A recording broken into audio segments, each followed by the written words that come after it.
This week in 40K.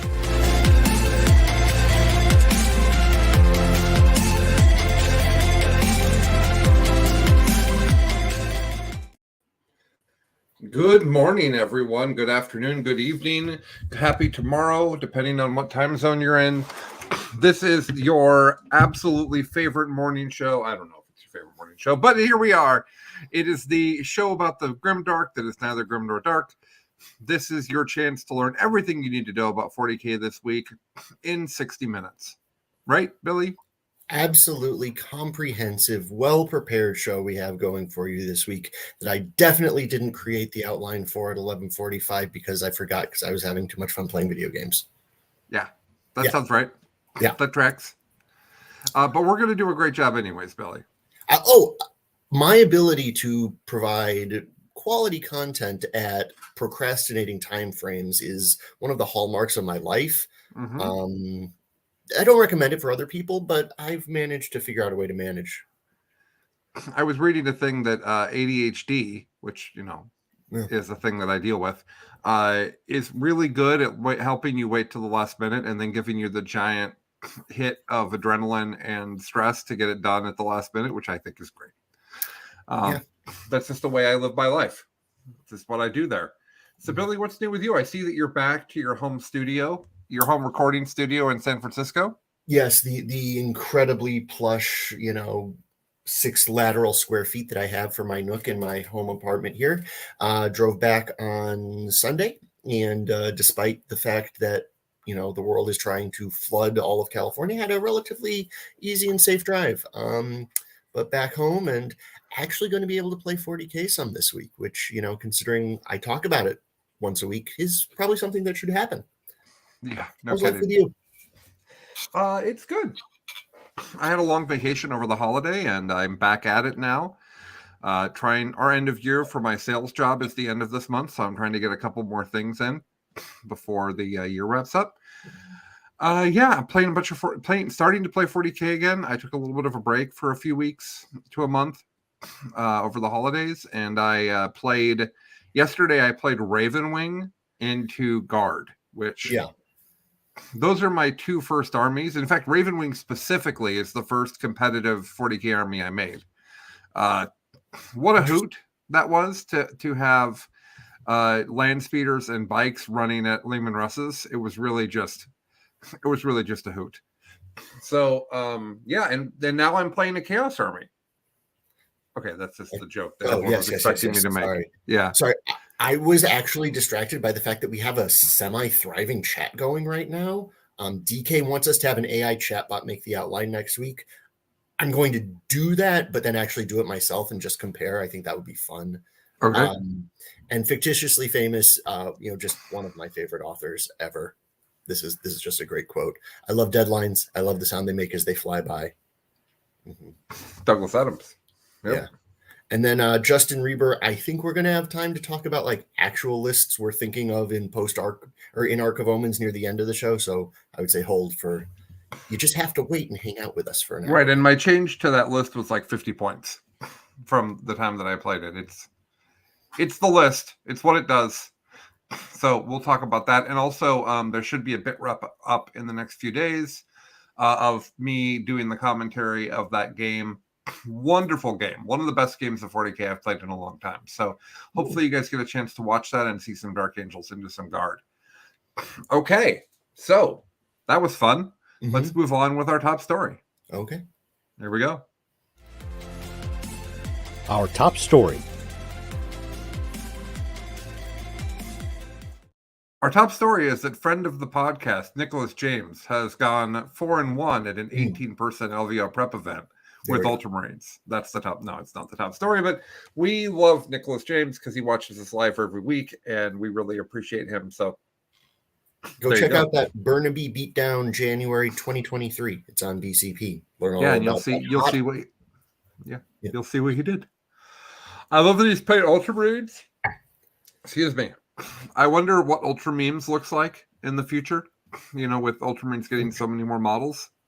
It could be that the Ultra Memes list comes back, or it could be that Iron Hands makes that list instead because Iron Hand's real good right now. Yeah, would this forward deploying suits whose name I can't remember because all Victor. Invictors, would they get the Iron Hand stuff, or is it like core locked in some way that would prevent them? Oh, I don't know. You don't know. Okay. What stuff is core locked and what stuff is not what I have in my head. Anywho, what's our actual top story, Billy? Our actual top story is the other army you were talking about. Guard is officially coming out. GW announced it. The book is coming. Lord Solar's sitting there on his horse. The giant Rogel Dorn tank is coming out. You'll be able to get all of your models except Kazarkins and Rough Riders. Those things still are not technically available. But Horseman is coming? Horseman is coming. His miniature was on the preview. My understanding for Kazarkins is just like model up your normal infantry and just say, these are my Kazarkins. Rough Riders, Scions. I think Scions is your way, because the Scions have the same gun, roughly. So you can just build Scions and modify them if you want, paint them differently, whatever you want to do. But put them on slightly larger bases because Scions come on at 25 and they need to be on the 28. But other than that, I don't see any reason why you couldn't use Scion models. Yeah, and I know there was a lot of talk about the fact that Rough Riders' weapon is like better than anything Eldar Space Marines have on their equivalent. So there was some talk about them. Do you think Rough Riders be in your list if you had availability? Maybe one unit. Okay. Well, they can't be because they don't have models. So figure out their base. But they are a fragile countercharge piece that does good damage on the charge and is worthless otherwise. And that's appealing to Guard. My concern about them is every Guard list I'm making has a very specific footprint that barely fits in the in the Colin likes to hide method of 40K. So I think the horses would take up a really, I mean, if their base is, you can't see this, those of you that aren't on here, but if your base is like this big and this is all you have to work with, then you have 10 of those and it's going to take up a lot of space. I had to deploy 20 Black Knights yesterday with Dark Angels, and I was like, oh my God, this is so much space. Yeah. So yeah. So that's Guard coming though is really interesting because I think that they're actually a significant problem.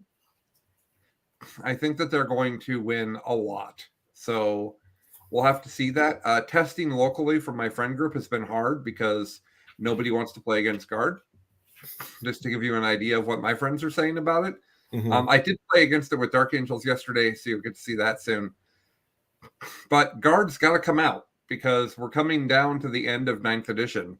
Sure. And we need to get our Guard going. So I wonder how many weeks it'll be before we'll see full Guard in the wild in the new meta. I would imagine it'll be immediately after LVO, which is like 10 days away. Is LVO like something like that? So yes. Yeah. So so what I was going to say is the finishing of 9th edition. Excuse me, that's not right. The closing out of Nephilim is LVO. Right. Like, I don't believe there will be any tournaments that are old rules after LVO weekend. I just don't think there will be. No. So that's kind of our 10-day checkpoint that we see approaching. What do you have to say about Guard, Billy?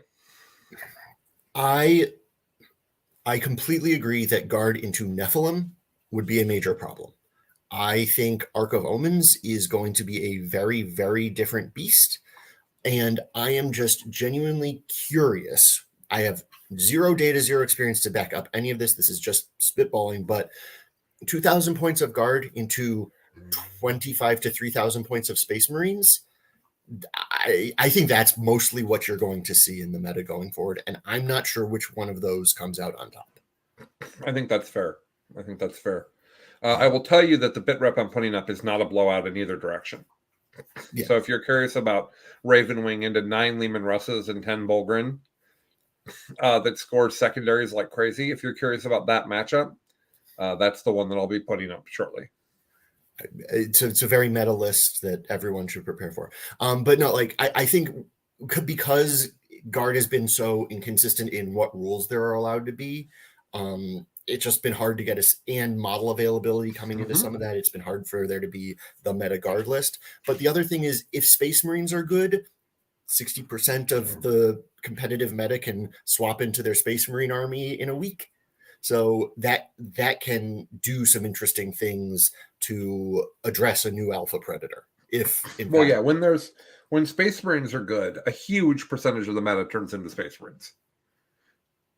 Like Billy itself. Yes. What's that? Okay. And maybe Colin. I have a lot of Space Marines. I'm actually having a very difficult time deciding what I want to play at tournaments after LVO. I'm excited about Gene Stealer Colt. I have several types of Marines I'm excited about.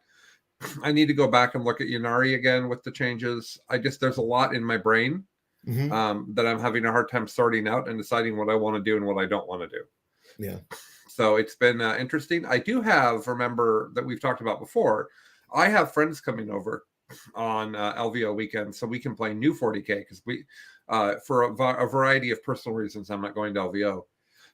So we're going to do content. We're going to make bit reps. We'll probably stream a game or two for those that don't want to watch the LVO stream, which, you know, thousands of people are going to watch the LVO stream. If we get 10, I'll be excited.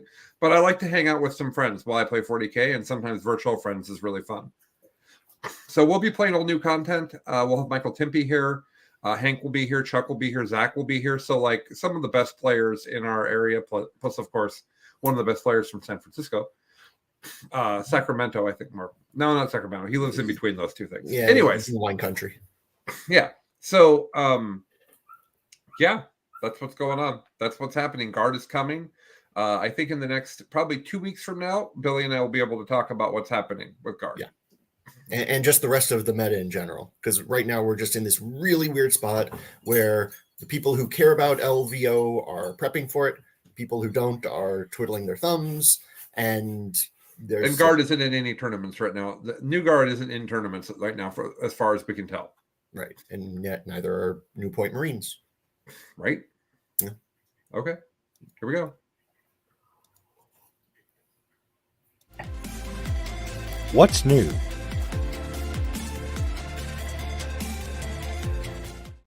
Oh, sorry.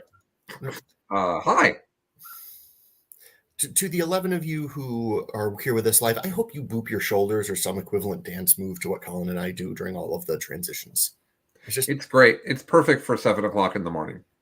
7 o'clock and one and a little bit of coffee's in. So what's new? GW gave us the 2023 GW Opens. There are going to be 4 of them. I really should have had that open.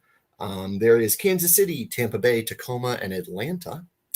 Fun fact, Tacoma is on the weekend that we were planning Charity Hammer for, so I have to move Charity Hammer now because there's literally a massive tournament locally to me, which will really make it hard for me to get people to Charity Hammer. Yeah. So, yeah, that's a conflict. That tracks. So I've only ever heard really good things about these events. I would love to make it to some of them. I tap my knees. Fictitiously famous. We are glad that your knees get appropriately tapped during our lovely music. The big difference, new thing this year is that there is the Atlanta, Georgia finals is the World Championships. We don't really know what that means. There's been some secondhand information suggesting that people who qualify for the actual World Championship part of it will get subsidized flights and hotels, but details on that are sparse. I am unclear as to what makes the World Championship something that the people who can win the World Championship will care about, because this last year that finals was more of a meme fest than a expression of true player skill. My personal dream would be that the player gets immortalized in a miniature. It has been pointed out that building a plastic mold is more complicated than the reference that I was hearkening back to in Magic cards, where they just made a Magic card for them. But I'm just genuinely curious what that's going to look like, because I do think, like, right now winning LVO in the ITC is the closest that we have to that, but there are all sorts of things that make that, to my mind, not necessarily the best way to have the world champion. I think this might be a fun and interesting way to do that. Yeah. Okay. I think one of the things that we're going to see as we go forward is how does Frontline and Games Workshop work together? Mhm. Because together, at least in the States, they're producing all of the largest tournaments for the most part. There's a few exceptions to that, but for the most part. And it's going to be kind of a weird thing if you're the world champion, but you don't do well, you don't go to LVO. Yeah. That's going to be a weird thing. And it's going to be a weird thing if you're the ITC champion and you don't go to any of the GW events. Yeah. So there's kind of a two paths that we've got going on. And I would think that like the NFC and the AFC for football, I would think that they would have to connect up at some point. Maybe I'm wrong, but that's my thought for the game's health, is that you want one big tournament circuit. You don't want multiple. And GW is giving out ITC points for the tournaments, but it's still two different things for sure. Yeah, and because the GW Opens are, to my knowledge thus far, US only, that skews who's able to get them. I know the UK is running, apparently, how big was Nottingham this week? 300 some odd players, 388 players. They just casually have 300 player super majors. So that can All the help. time. Yeah, that can help mitigate against it, but we're still in the growing phases. COVID obviously totally blew up, I think, some of the plans they had. Hopefully we start to see what that all looks like. Okay. Also, LVO list lock was this past weekend. Hopefully lists are coming out soonish, and we can spend a lot of time next week talking about that. That would be a lot of fun. Yeah. That would be a lot of fun. We talked about the fact that Guard are officially coming out. The other miniatures thing that was previewed was World Eaters. Not with a release date, but they did show off the plastic Juggernaut Lord kit. Sadly, you cannot have just massive Juggernaut cavalry, so my wallet is happy about that. But you'll get some cultists who are better at punching, a bunch of berserkers, and the Juggernaut Lord in a box. Looks like a good box. Yeah, nice. Okay. Yeah, we have no idea when World Eaters are coming out, and they'll have like 3 months and be coming into what is probably a relatively hostile meta for them, if I had to guess. Like we've talked about before, we think that the Armor of Contempt hit with the flag change is fine for Marines, and it's awful for CSM. Yeah. CSM didn't get anywhere near the love that Loyalist Space Marines did, and so I'm really concerned that CSM might see a significant drop in performance. And I don't like that, because Chaos is bad way more often than they're good. And they were finally good, and it's like, no. I don't think that GW knows what to do with the Chaos line across all of the codexes. I think that they're constantly like, oh, now we made it too good. Oh, now it's not as good. Oh, now we made it too good. Now it's not as good. So, My mad scientist friend is thinking of putting 2 war dogs in his Chaos Space Marine army. I have no idea if that is going to be good. I don't think it's a reasonable equivalent for what the Flamers were, but yeah, we shall see. All right. But that's what's new. Okay. What's winning?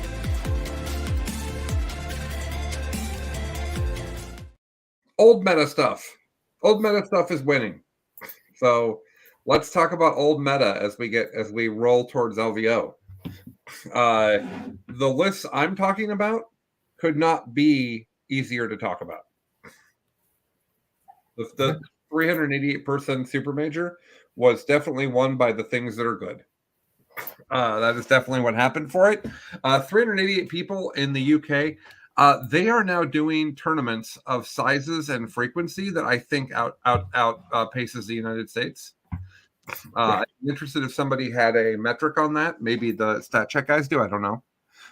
But it would be interesting to see how many people are going to 2-day or 3-day tournaments in the UK versus the US each year. Because it feels like 40K has hit its peak in the UK. That's what it feels like. It feels like they are absolutely rolling, and it's actually gotten more hype than it does here. I don't know if that's true. I'd be interested to hear what our UK and European friends have to say about that. Okay, so 388 people in Nottingham, or it's probably Nottingham. would be my guess. I Naughty think you can Americanize it. So, the Sheriff of Nottingham, Sherwood Forest, all that stuff. Okay. And Melbourne as well. Well, Nottingham's also where they keep GW. So. Okay. All right. So first up, the event was won by Mike Porter, and Mike had a Harlequin list that is literally the Harlequin list you expect. 8 units of troops and 8 transports with some Death Jesters and a Solitaire. Ta-da! It is Twilight, not light. No, it is light. Yeah. Sorry, my mistake. And it's light. So this is pre-nerf Harlequins. Hey, guess what? They're still good. Mm-hmm. Or at least they are for the moment. Second place was Peter Dunlea with and maybe it's Dunley. Dunley makes more sense. He's playing Sisters, and he rocked Bloody Rose as you'd expect, and he has the big unit of Novitiates, which I love. The big unit of Novitiates is so cool. 2 units of 5 Sisters. He's got a Dogmata. He's got 3 units of Repentia. He's got 3 units of 5 Retributors. He's got some Rhinos and 3 units of Zephyrim, or rather 2 units of Zephyrim and a unit of Seraphim. So I did that very quickly because that is the meta Bloody Rose list with some mild tweaking. Yeah. Right. Some people take larger units of Melta. Some people take smaller. Some people take Rhinos. Some people don't take Rhinos. Some people have Celestine and not just Morgan Vol.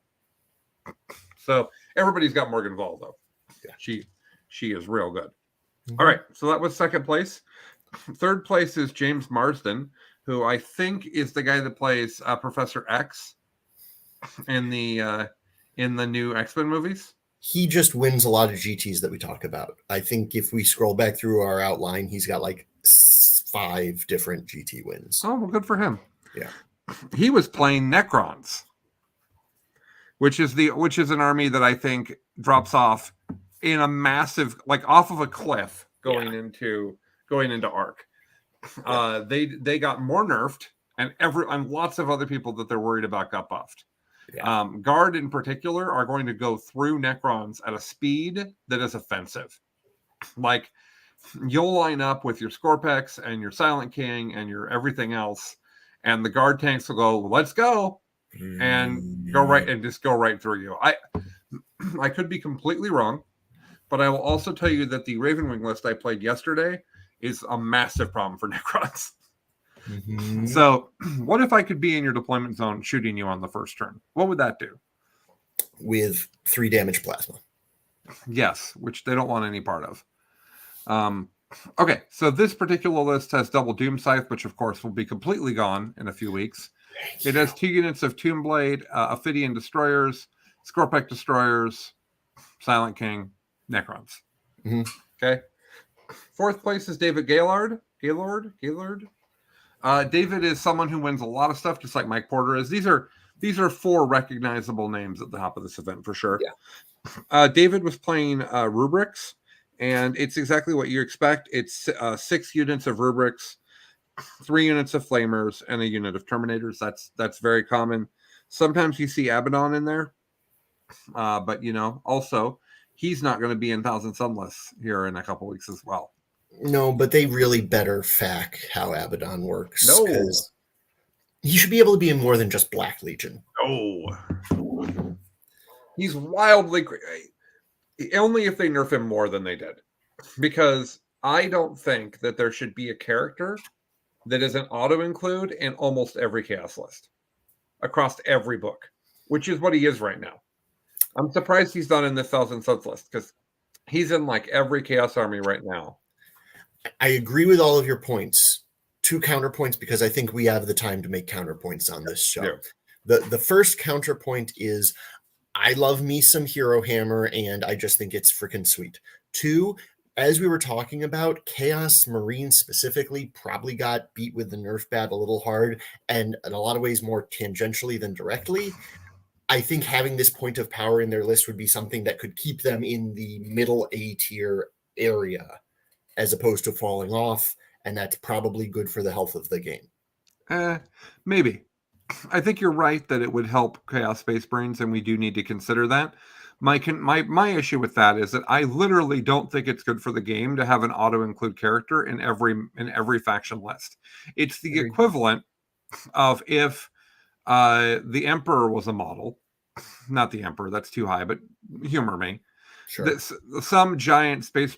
Let's go with Gilliman. Yeah, it's the equivalent of saying, what if Gilliman could be in every Space Marine list without penalty, every Guard list without penalty, every Sisters list without penalty? It's absurd. And yes, we need to make Chaos Space Marines better, but I don't think it should be by having Abaddon in every single list. Yeah. Okay. Yeah, I think where you come down on that is flavor. Yeah. So those 4 guys were the top 4 that made the cut.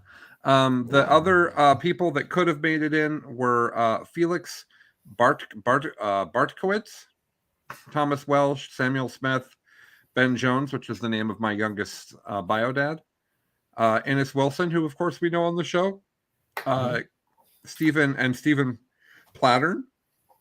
Those are the guys who went 5-0 and didn't make it into the top cut, is what this looks like to me. But let's just make sure that I didn't mess that up. Yeah, I didn't mess it up. Okay. Really quickly, Mike Norton coming in over the top rope. Abaddon showing up, getting CSM all excited, and then disappearing is on brand for him, really. That's true. But that's what the bad guys have to do unless you want the grim dark to get really grim and really dark. Yes. And then go away. Right. The grimdark is already pretty dark. Honestly, there's a very good argument that the best thing that could happen to humanity is for the Imperium to be wiped out, and to go through a small dark age, and then not be ruled by fascistic space dictators. Vicious dick space? Fascistic space dictators. Oh, okay. Is that a relative of Fictitiously Famous in the chat? No, he seems like a wonderful human being.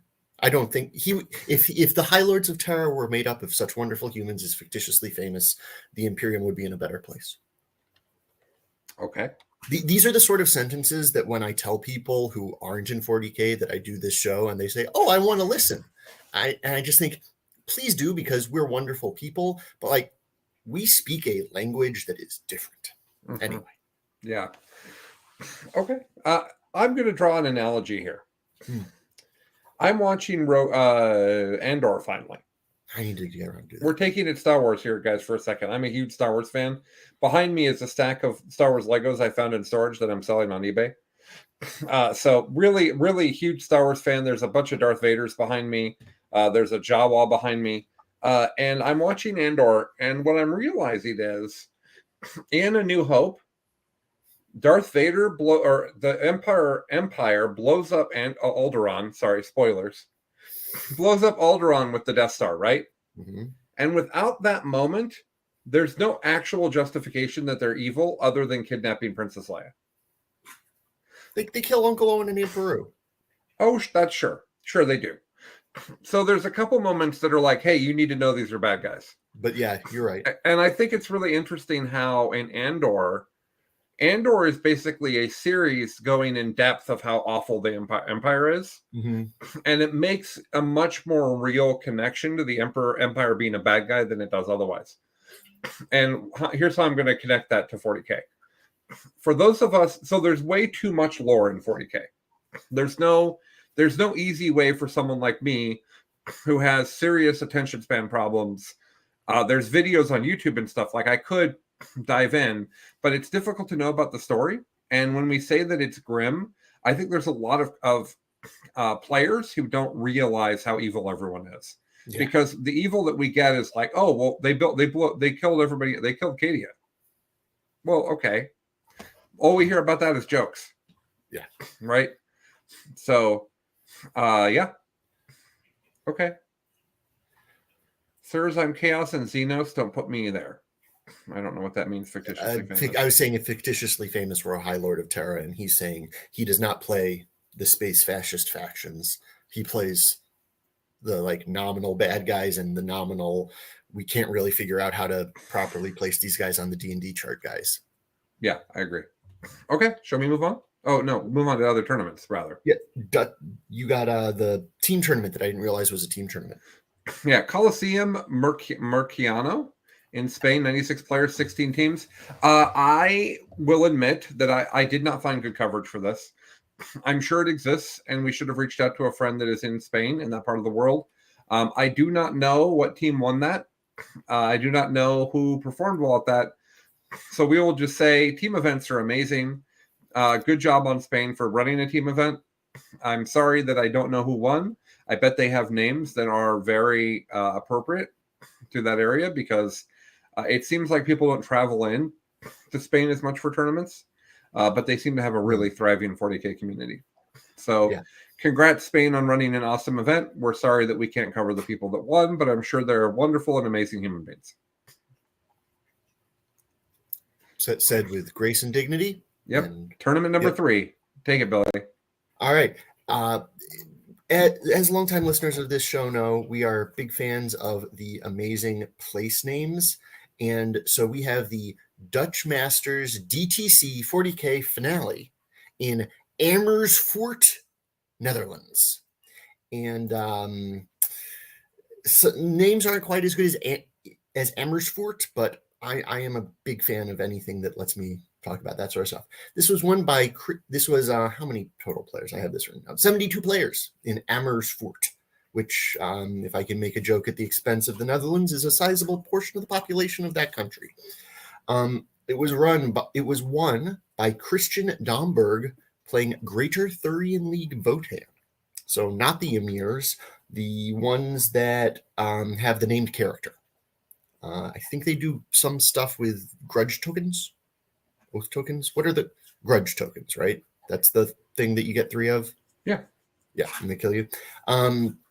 He had the Grimnir, which is the caster, Uthar, which is named character, 1 unit of 5, 1 unit of 6 berserkers, a whole bunch of bikers. Looks like the max amount that you can have, and then 2 land tanks. So not a lot of variation in this list. In fact, I believe there is 1, 2, 3, 4, 5 total data sheets in his army, but he won. And I am curious, actually, Votan at LVO. What do you think? I don't understand why we're not seeing more Votan. I know they got nerfed right when they came out, but I didn't think they got nerfed enough. I played a game of balanced guard without Horseman because he wasn't out. I played Karsakins and Sentinels and Russes, which I believe is the guard list, is some combination of those things. Those are the 3 things that I think are the most broken. I don't know if you put close combat with it. I don't know. I think I personally would take Horseman and Creed, probably both, but maybe you only take Horseman. And then that's your list. And I roughly played that list into the Votan, and we didn't make a bit rep out of it because of how offensive it was. Basically, I destroyed the Votan. I just shot him and just blew them up, and they were gone. It was really, really something. And the Votan couldn't kill Lehman Russes anywhere near fast enough to keep up with me.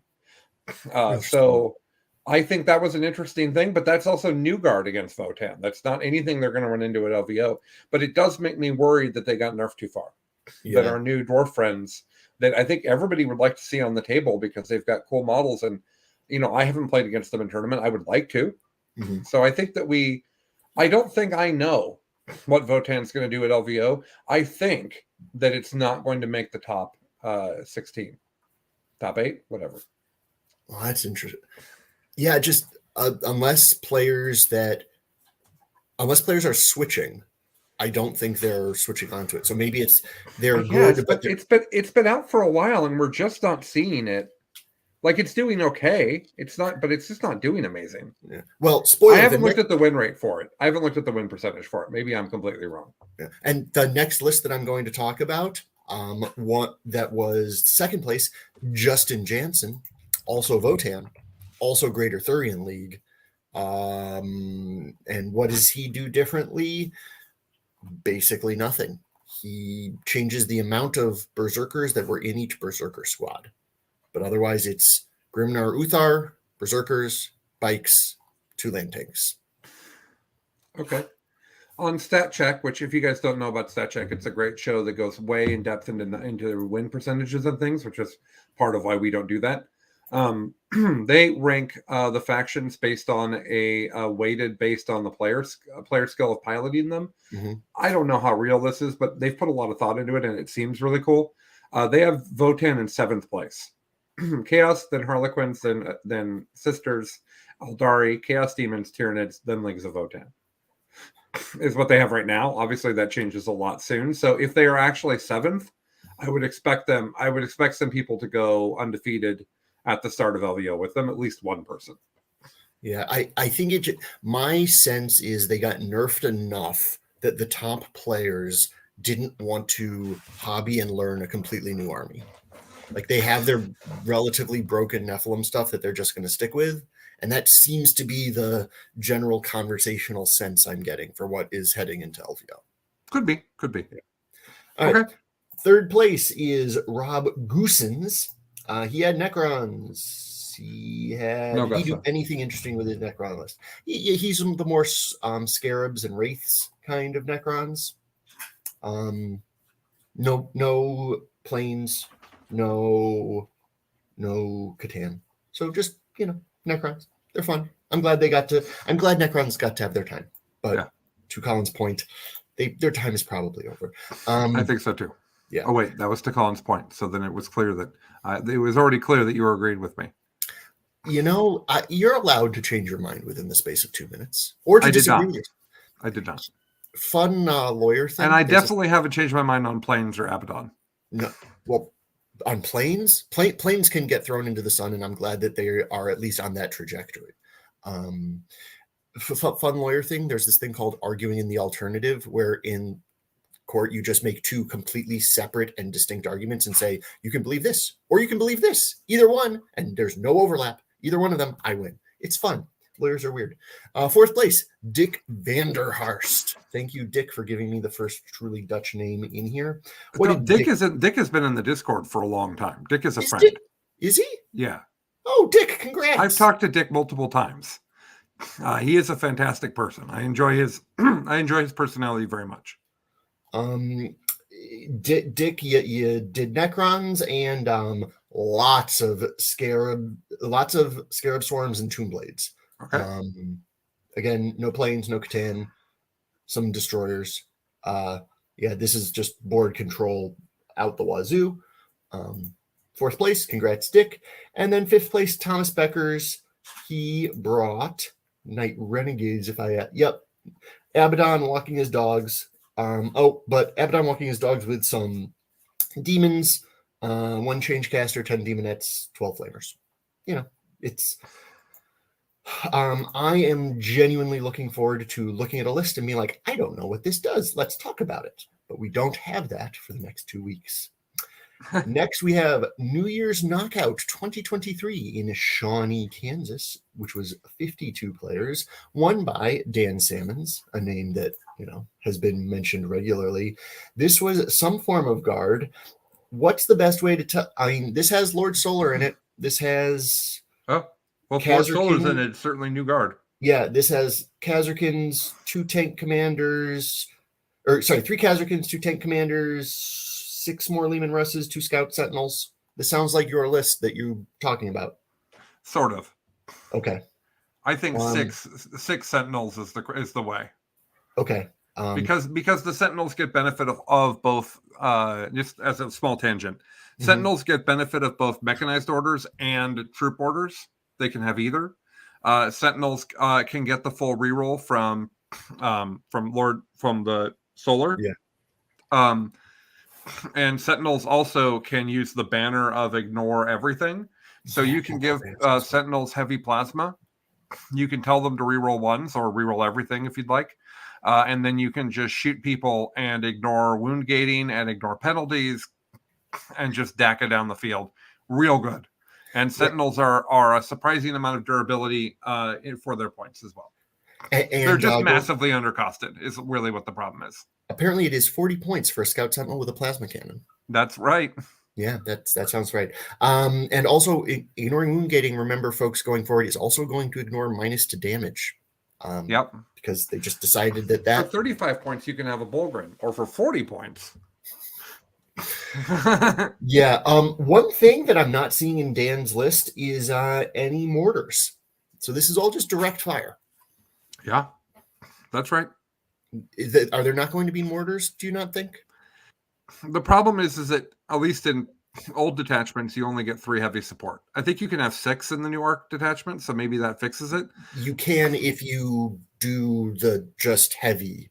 You can't then do like 6 fast and 6 of you get 3 of everything else, but that's totally fine for guard. Okay. I think that probably fixes it. The problem with old lists that people were having is that they didn't want to give up CP to have 2 detachments, and you only get 3 heavy support, and 2 of those are Russes. So what do you do with the third one? Do you do 1 unit of mortars? I think if you can have 6 heavy support, I would be very tempted to take 3 units of mortars. They are, strength 5, AP 1 damage in a world that doesn't have Armor of Contempt, and they are also can reroll 1s. They can hit on 3s, reroll 1s. 8 strength 5 AP 1 damage. That's just really, really good. Okay. John, I know you've told us many times. Colin, do you remember if it's indelicate or indelicate? How would we say? It's indelicate. Indelicate. Well, thank you, John, for spoilering for us that second place at this event of played by Jeff Husser is guard with mortars. And boy, we're being told that they used new guard with pre-arc rules. Woof. Is guard third place as well, Billy? We'll find out in a second. If I had done my preparation, I could have told you this. This army does. I want to be clear. When I have out-prepared Billy, that's a problem. Colin got Billy hooked on Destiny 2, and Billy was grinding out weapons and was successful at that. But yeah. Anyway, this army has Ursula Creed, and I'm not seeing Lord Solar. Yeah, that's fine. Creed is crazy. Oh, there's Lord Solar. He's just down at the bottom. Okay. Also did have that 1 unit of Rough Riders that we were talking about. Scions and Kazarkins, and geez, there are a lot of infantry in this list. Also a thing. Yeah. All right. In third place, let's find out. No, this one was Necrons. This is Ted Williamson with 2 Ds in his first name. Go you, Ted. Necrons that are, again, a lot of scarabs and some canoptic spiders. Those are fun. He has just a Transcendent Catan. He had an Annihilation Barge. So, not some choices that are slightly different. Have fun. Cool. Good job, Ted. I like the second D in your name. Fourth place, Brent Simon. Hogs of War, as someone who has his own war pig sitting right next to him. I'm a big fan of that. He brought Cast Demons. So here's the thing that Cast Demons are doing in their corn detachments. They're using the skull cannons, and I have no idea why. I guess they're like mildly reasonably costed, but boy, in a world where you can have flamers, he better have flamers. He does. He has 18 flamers and a bunch of burning chariots. He has no greater demons other than Bellicor. Okay, lot of bodies. Genuinely curious what the heck happens to demons in Ark of Omens, because the Ark of Omens detachment is actually bad for them because they can't really get their Warp Storm table well. Which makes me feel bad for them because I like demons and they just really feel like they've almost always been better in fantasy than they were in 40K. Yeah, I think that's true. Matthew Doman, 5th place. He played Imperial Knights. What did he do? He did Free Blades. So there's going to be a lot of doggies and one Knight Errant, 1 Knight Moirax. No, the Moirax is the little guy, not the Megara. 3 Moirax, 3 Warglaive, 4 Warglaive, 3 Helverins, and the Errant that does all of the things and makes them really, really annoying to kill. So that was your New Year's Knockout 2023. And then finally, we have Amiable Bright Final Heresy in Lake Country, British Columbia. This one was 36 players, but it cleared the threshold for what we wanted to talk about. And it lets us talk about one of our favorite humans, Alex McDougall. Alex McDougall wins this event because he is the dominant Canadian threat that wrecks everyone. Mm-hmm. He's very good at 40K. It's true. Yeah, he brought Kraken Nids. This is he 2x5 Raveners, Winged Hive Tyrant, 3 Tyrant Guard. Then he's got another Tyrant that's on foot, and he's got the Spore Assist because this is right before the mines get nerfed, and he's got a Parasite of Mortrex. I would imagine that this is very, very close to Alex's LVO list. Mm-hmm. Oh, actually, no. I think Alex is taking Forces to LVO. I could be wrong. Is he really? We'll know soon enough. Yeah. What happens to Nids in Ark? Oh, they're dead. They just go away. Gone. Yeah. Okay. Their point increases and nerfs were aggressive. Mm-hmm. I think that I think that we're going to move back to the way Nids were before, where Tyler and Alex and another handful of really diehard friends are really diehard fans are doing what they can with them. Yeah, and that's it. Yep, it's real bad. Yeah, I'm okay with that. Having been touched badly by Nids these past several months. Ryan Zechel. There are 2 C's in the middle of Ryan's name, and I'm not sure what to do with them. He came in second place. He had Chaos Demons. Let's find out what kind of Chaos Demons he had. He had a Khorne Detachment, Bloodthirster, Bloodletters. Then he had Bellicor and Fate Weaver, an army right up Nick Nanavati's, absolute favorite place. He has 4 Beasts of Nurgle and 10 Flamers and 2 Skull Cannons. So these Skull Cannons, someone in the chat was saying something about them, that they do nice. Oh my God, we're having so many people talking in our my notes that were put in chat. Can you stop acting surprised, because it does not make the show look good. Okay, I'm sorry. I'm enjoying it. I'm trying to No, it's wonderful. It's wonderful. Basically saying that, nice little pot shots from the Skull Cannon, according to Fictitiously Famous. And by the way, Nicholas James says that he was worried that they had data slate at the previous tournament we talked about for guard.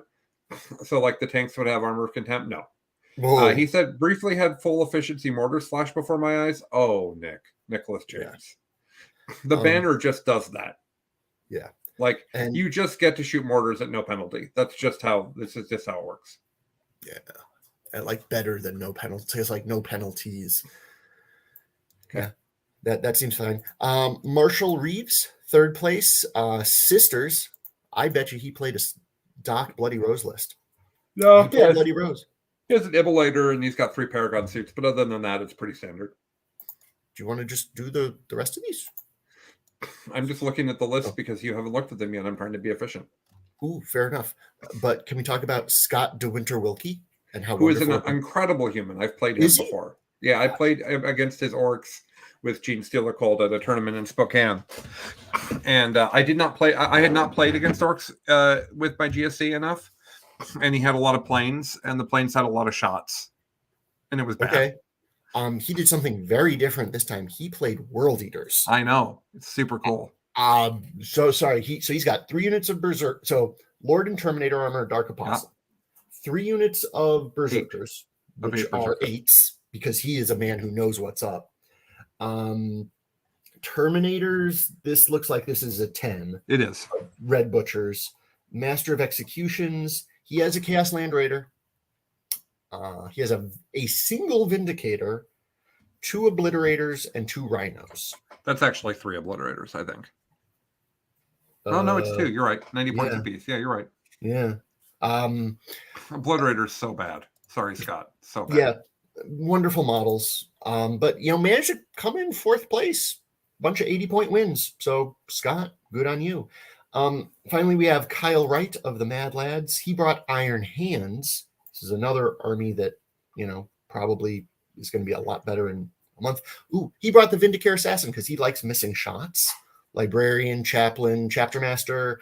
3 intercessors, ironclad dreadnought. Don't see that too often. Nope. A 6-man Terminator squad, apothecary, centurion, devastators, elites, and eradicators. Yep. I'll admit to not necessarily understanding what pre-Ark of Omens Iron Hands looks like, but our good friend here, Kyle Wright, who's not our friend. Yeah. And that's all of the events that, were big enough to be talked about this week. Great. So what are you excited about? What are you going to play first for new 40K? You're going to LVO, right? I'm not going to LVO. Talked with my wife, and the risk of 1,000 nerds in a small confined space and me bringing back con crud or real crud just struck us as not a good choice. Why don't you come here instead? There's a world. I will talk with her, but the pregnancy, while everyone is healthy and going well, is not one of the easier ones. It's one of the harder ones. And so me going away for a weekend might not be the best wife faction builder. Fair enough. So what are you excited to play for new 40K? My starting point is going to be White Scars, because I did not jump on their train early enough in 9th when that was the train I should have jumped on. I think in my mind, I think that I like playing melee armies, and I think that going into the meta that I am thinking of going forward, I think they are the right tool, because I think Guard will be able to probably outshoot the shooty Marines, and so I want to hide and then jump out and punch things. Mm-hmm. Also, 18 aggressors, which is going to be my starting point. I think that is an actual useful tool into Guard, because that's on average 142 flamer hits, which will clear out a lot of the bodies. And they can advance and shoot those, I think, because they're White Stars, right? Well, they're assault weapons anyway, so they could advance and shoot them anyway, but they can advance, shoot them, clear out the screen, and then long ball charge into the things, tap, and just do all sorts of punchies. I think that is, at least for the way I see the game, the right starting point. Mm-hmm. They have some secondaries that just seem ludicrously easy.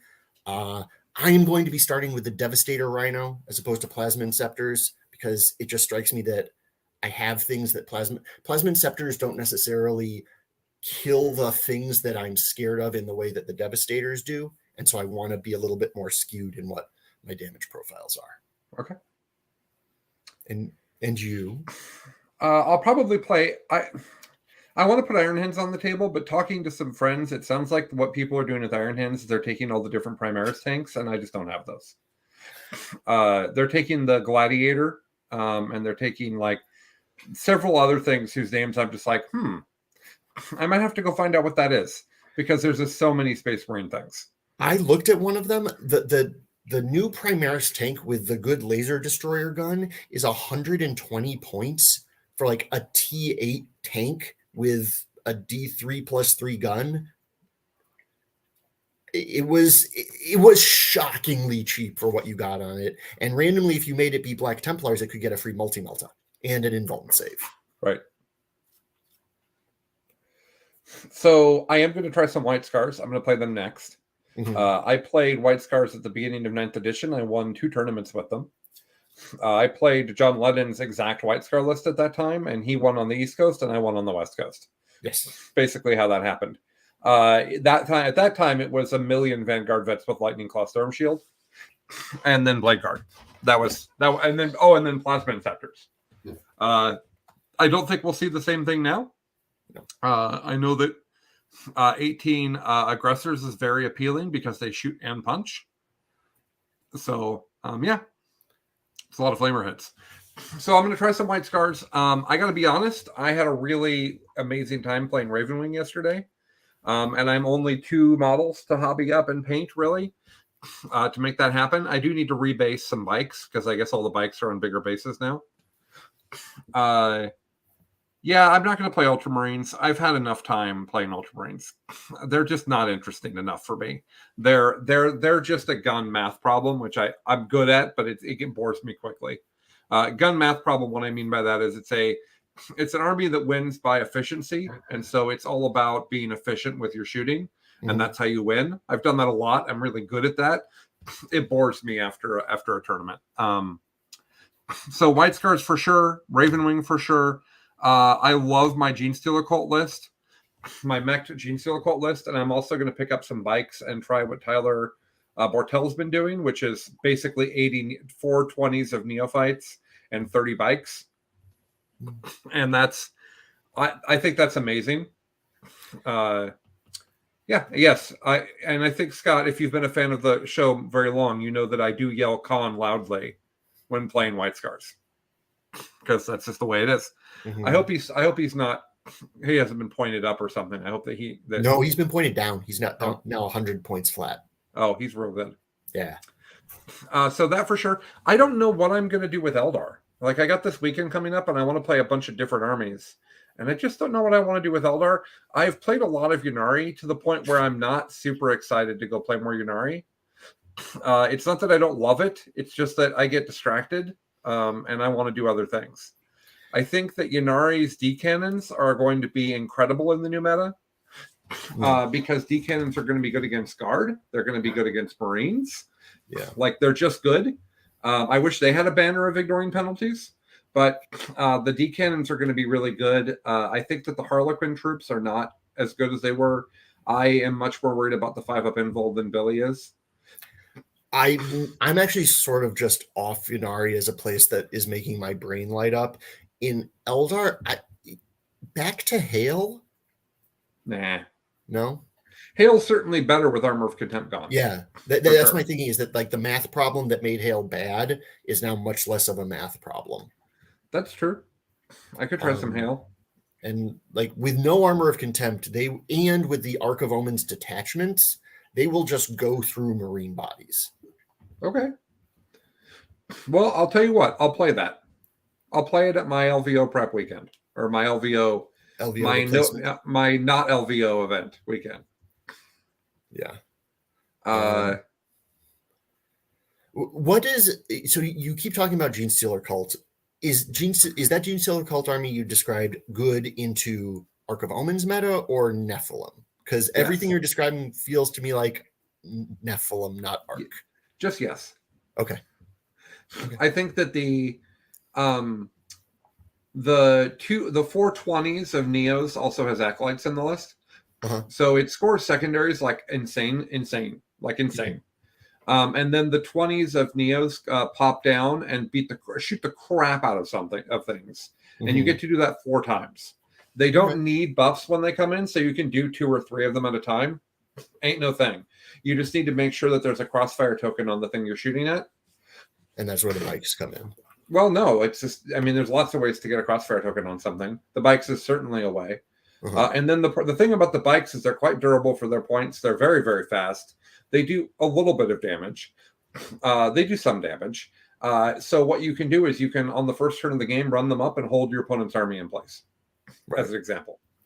So it's a board control army that scores points like crazy, and if you aren't careful, the Neos will shoot you off the table. It also has a banner that brings back bikes and Neos every turn. You can summon the cult on all of your units, which means all of your units get dudes back. It's actually hard to kill 20 Neos exactly. My experience is that people normally kill like 15. And then getting some back is really appealing. So yeah, I think that list is really good. I also like 3 rock grinders, Goliath rock grinders behind that army with less Neos and maybe less bikes. That's the thing I'm probably going to try, because I like having that backfield shooting that also can charge and get 8 strength, 8 attacks on people. Well, that list sounds like something Tyler Bortel would absolutely thrive with. So here's a million bodies. They're OBSEC and they stand on things. And there's shenanigans with how I can bring people back and do big brain plays. Yes, it's a very Tyler Bortel army. Yeah. Similarly, I think that Ravenwing is Eldar Space Marines and is absolutely what I'm good at playing. Yeah, so maybe just play Chaos for a while. Yeah, maybe. Yeah. All right, guys, we got to wrap it up there. I'm a minute late for a work meeting. Luckily, they won't care. I want to thank everybody for joining us live. It made Billy's day, evidently. It really did. It made me happy too. Come, join live, 7 a.m. Pacific, Tuesday mornings. Then it goes out on the feed later that day. We do have some shows going on this week. BitRep coming up soon. We have Better Human, Better Gamer at what time is that at? 4 o'clock? I can't remember now. 5 o'clock? I've been on Mountain Time Zone, so my Mountain to Pacific is totally screwed. Yeah, I'm confused too now. It's tomorrow in the evening. And then on Saturday will be a big Biff Pod TNG episode at 10 a.m. where they're going to talk about their LVO lists and prep and man versus list and all types of stuff. Man versus matchup. That's what they call that.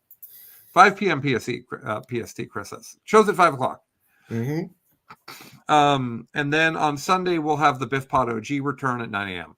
So quite the week of content. Lots of shows coming out. If you guys haven't checked out Better Human, Better Gamer yet, it is my adventure towards being a human being I'm happier with in both a physical and mental health way. And I'm being joined by a lot of friends along the way, and we're having some really, really in-depth, good conversations about what it's like to be a grown man. I'd love to say it's about being a person, but we don't have a lot of women to draw from. I'll probably bring some nerd women in because it's not specific to 40K, so it's easier to make that happen. But in general, that show has gotten really good response so far, and it is a very personal project. And I hope you guys will give it a chance and see if you like it, because I think everyone could be happier with who they are. We're taught to be very hard on ourselves. So for the show that is neither grim nor dark, about the grim dark, he's Billy. I'm Colin, because somebody has to be, and we'll be back next week. Bye, everybody. Get ready for LVO. Do all that painting now so you're not doing it the night before you got to go. That's good. Yeah. Bye, guys. Good note. Bye.